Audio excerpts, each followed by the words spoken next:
Hi guys, my name is Lovely Claire F. Manzano, grade 5A Luna. Today I will going to discuss our performance task number 4 about divides simple fraction, whole numbers by fraction and vice versa. Okay, let's start. Ang given number po natin ay 1/2 divide 1/3.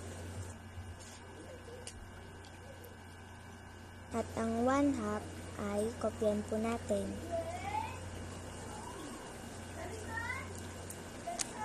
Ang divide ay magiging multiplication.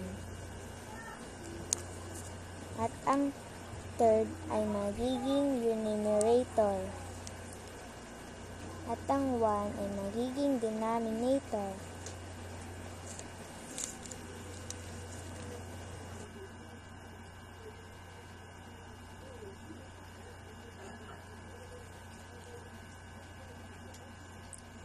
One times 3 equal 3.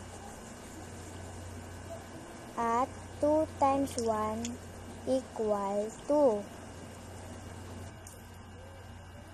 So, hanapin natin ang tigdadalawa meron sa 3 at ang tamang sagot ay 1. May isang buo ka sa 3 at ilan? Ang sobra tama. Meron ka ng isang sobra at kopyahin ang iyong denominator.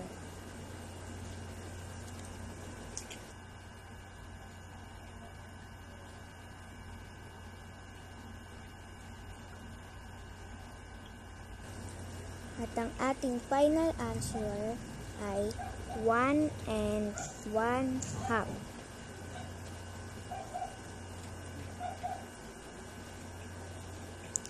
Dito na nagtatapos ang ating video. Paalam!